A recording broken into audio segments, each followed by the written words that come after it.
Hey, you. Yeah, you. The one still staring at your phone at 2 a.m., wondering why they went cold. Come here, sit down with me for a sec. I've got to tell you something wild about that avoidant who just pushed you away. So here's the tea. When they reject you, when they hit you with the I need space or the slow fade or the brutal it's not you, it's me, sure. They're secretly hoping you'll do exactly what every ex before you did. They're banking on you chasing, begging, crying in their DMs, posting sad quotes, asking mutual friends what's up. Losing your damn mind a little? You won't believe this, but that chaos? That's their comfort zone. Why? Because if you're falling apart, it proves you care. It proves they matter. And most importantly, it proves they still have control. Crazy, right? So picture this, they ghost, they pull back, they say the cruelest soft things, like, I'm just not ready, or you deserve better, and inside, they're waiting, holding their breath, hoping you'll fight for them. Because if you fight, they don't have to feel the guilt. They don't have to face the fact that they just pushed away someone good. They get to stay the victim. See? I told you I'd hurt them. I'm such a mess. It feeds the whole story they tell themselves. But here's where it gets juicy. The second you go quiet, the second you stop explaining, stop justifying, stop trying to fix it, that's when their world tilts. You know, that panic. That hits them at 3 a.m. when they check in. You haven't viewed their story in 12 hours? Yeah, that's the beginning. So what do they secretly fantasize you'll do? They want the dramatic text. The how could you do this to me? The voice notes with tears. They want you to blow up their phone so they can feel wanted without actually having to show up. They want you to prove their worst fear right. That love is suffocating. That closeness equals loss of freedom. That's why they poke the bear. They need you to get clingy so they can run and say, see? Told you I need space. But when you don't, when you just say, okay, I respect that, and then actually disappear. When you don't block them, but you don't reach out either. When your socials go back to normal like they never existed. Bro, that's their nightmare. Here's what I think, and tell me if I'm wrong. The avoidant's biggest unspoken fear is being forgotten. Not hated, not fought with, forgotten. They're used to people yelling, crying, trying to pull them back. That's familiar. That's proof they left a mark. But silence? Real, mature, peaceful silence? That feels like death to them, because now they have to sit with themselves. No distraction. No ego boost from your pain. Just them and the mirror and the realization that you're actually okay without them. Can you imagine that hitting them 6 weeks later? When they're bored on a Tuesday night and they type your name in the search bar and nothing new comes up? Oof. So what do they hope you'll do? Deep down? They hope you'll wait. They hope you'll stay in limbo. That you'll keep the door cracked just enough for them to slip back in when they feel lonely. They want you paused, on hold, like a Netflix show they might finish later.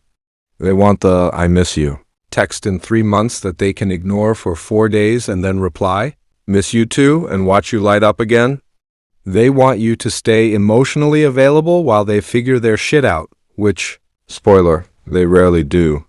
But when you actually move on, when you start laughing in your stories again, when you stop orbiting their life, when you date someone new or even just glow up alone, that's when the regret hits like a truck.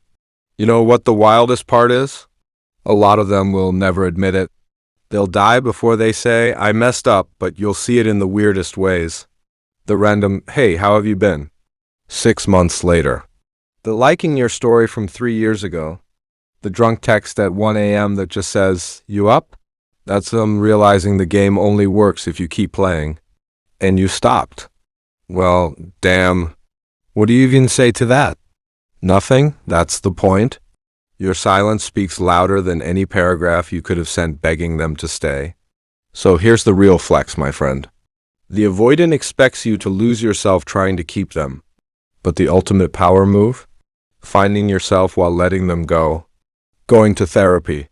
Hitting the gym. Traveling. Laughing with friends who actually show up. posting that selfie where you look happy as hell, not to make them jealous, but because you actually are. That's the detachment they're terrified of. Because now they have to ask themselves, was I the problem? And most of them aren't ready for that answer. Meanwhile, you're out here, becoming the version of yourself they were, always too scared to love properly. How's that for karma? So, yeah, they rejected you. But you rejected the role they wanted you to play. You didn't chase. You didn't beg. You didn't lose your dignity, trying to prove your worth to someone who couldn't see it. You chose peace. You chose growth. You chose you. And that, my love, is the one thing they never saw coming. That's the thing, though. Think about it 2 a.m. when they realize the person who loved them the most is now the one who doesn't need them at all. You didn't just heal. You won. And they get to live with that. You ever notice how fast they move on? Like, suspiciously fast? New pics, new vibe. Suddenly they're living their best life 2 weeks after dumping you. Here's what I think. That's not moving on. That's running. They're trying to outrun the quiet you left behind. They're filling every second with noise, so they don't have to feel what actually happened. But at night, when the new person is asleep next to them or when the party ends, that's when your absence sneaks in like a ninja. They'll be scrolling and boom, there's a song, a meme, a place. And suddenly they're hit with the memory of you laughing at their stupid jokes in the car. And for 1 second, they miss it. They miss you, not the drama, not the chasing, the real you. But they'll never say it. Can you imagine an avoidant actually admitting they caught feelings? La malway. So let me paint you a scene that happens way more than they'll ever admit. Month 3, maybe 4. They're doing fine, new supply, new routine, same old avoidance. Then one random Thursday, they see you out. Or your story pops up. Or a friend mentions you casually. And you look different, calmer, hotter, happier, like you've been getting sunlight. They never gave you. Their stomach drops. Like actually drops. Because now it's real. You didn't just say you were done. You are done. That I'll be fine without them, you said? You meant it. And they didn't think you could. They spent all that time thinking you were sitting at home waiting for breadcrumbs. And you were out here baking a whole new cake. Wild, right? You know what kills them the slowest? When people start asking about you, like mutual friends going, yo, have you seen your name lately? They're killing it. And the avoidant has to pretend they don't care. Oh yeah, cool, while inside they're spiraling. Because now the narrative is flipping. They were supposed to be the one who needed space to grow. They were supposed to be the prize. But suddenly everyone's talking about how much better you look, how chill you are now, how you're dating someone who actually texts back, or hell, how you're single and thriving and not even mad. That's when the regret tastes like metal in their mouth. They don't want you back, not really. They just want to know they still matter to you. And the fact that they might not? That's the scariest thing in the world to them. Let's talk about the hoover for a sec. You know, when they come sniffing back around. It's never a grand apology. Nah, it's always something sneaky. Saw this and thought of you text with a meme. Like on a story from 47 weeks ago. Hey stranger, when Mercury is in retrograde or whatever. And the old you would have jumped. Heart racing. Hope flaring. But the new you just smile, leave them on read, or don't even open it, and keep scrolling. That, my friend, is growth. That's you realizing your phone can light up and it doesn't have to control your whole day anymore. You're not ignoring them to be petty. You're just busy living. And that energy, that I'm good with or without you vibe, it's sexier than any revenge body or petty post ever could be. Here's the part nobody talks about. Some of them actually start therapy after you leave. No joke. They finally run out of people to push away and they're forced to look in the mirror. And guess whose name comes up in session 1? Yours. Not because they want you back, though some do, but because losing you was the first time their Patterns had consequences that actually hurt. You were the one who didn't play the game. You were the exception, and exceptions make avoidance question everything. Was it really me? Was I the problem the whole time? Yes, babe, yes you were. But they gotta figure that out on their own. That's not your job anymore. So what do you do when they eventually try to come back? You don't owe them shit? Not an explanation. Not closure. Not a second chance. You can be kind. I'm glad you're doing well. Take care, and still keep the door locked. Because healing isn't about being cold. It's about being clear. Clear that you're not the same person who begged them to stay. Clear that your peace is non-negotiable now. Clear that love shouldn't feel like walking on eggshells. And if they're really doing the work, cool, let them do it from a distance. You don't have to be their test to see if they've changed.